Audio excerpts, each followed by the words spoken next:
It might seem a basic thing to talk about how to touch a touchscreen, but I see plenty of people struggling with their new device because they don't know how to touch the screen properly.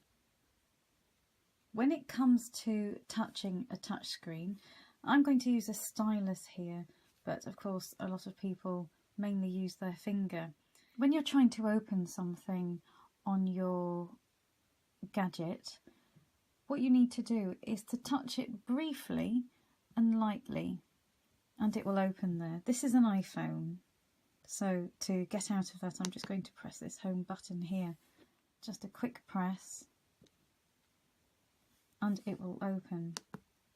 What I see a lot of people doing is holding it down, thinking they have to press, and this actually means something else. Now, pressing is not a good thing, and the screen is not going to understand pressure. These are not resistive screens. These are not sensitive to pressure. The type of screens that are on most of the gadgets these days are what's called capacitive screens. I'll explain that in a little while.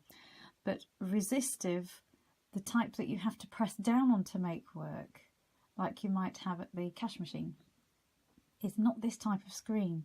So pressing hard doesn't work, and when you're pressing hard, typically you're holding on for too long.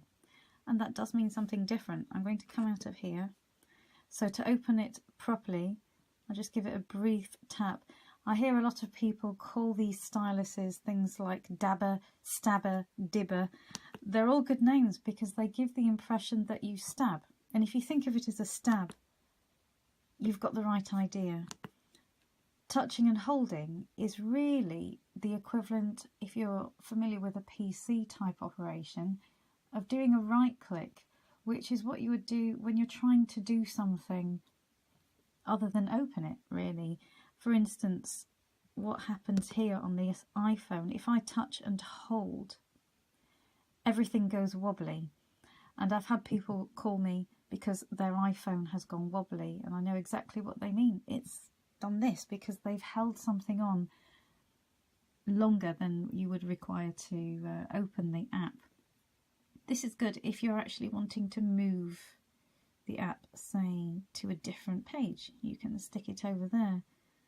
And of course, in this case, there's a little X on this app, which would allow you to delete it from your gadget if you wanted to.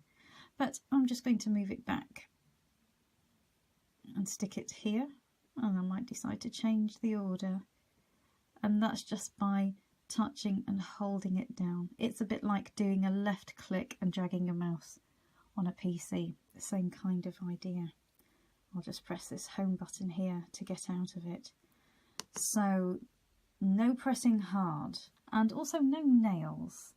The way that these capacitive screens work, it's going to work with anything that holds an electrical charge. Now, human skin does. Human nails are not so great at doing that. So I see people with long nails trying to operate their iPhones just with their nails. Well, you need your skin. If you're going to do it first time and do it properly, use your skin. And it won't work if you've got gloves on, standard normal gloves.